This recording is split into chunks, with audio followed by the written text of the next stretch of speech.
Yo'q. Yo'q, chiqyaptimi? Yo'q. Ha, bo'ldi. Dahshat. Bo'ldi, o'zim o'chirib qo'yaman. Ustalarning o'zini mashinasi ham buzilar ekan deydi-yu. Ovoz dahshat.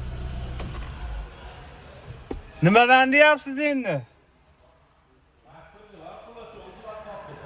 Bo'lishi mumkin.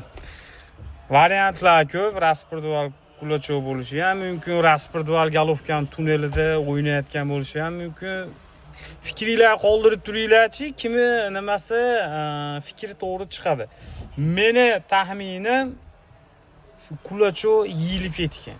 Siz qaysi fikrdasiz? Qoldirib turing, biz ungacha ochib chachib yuboramiz.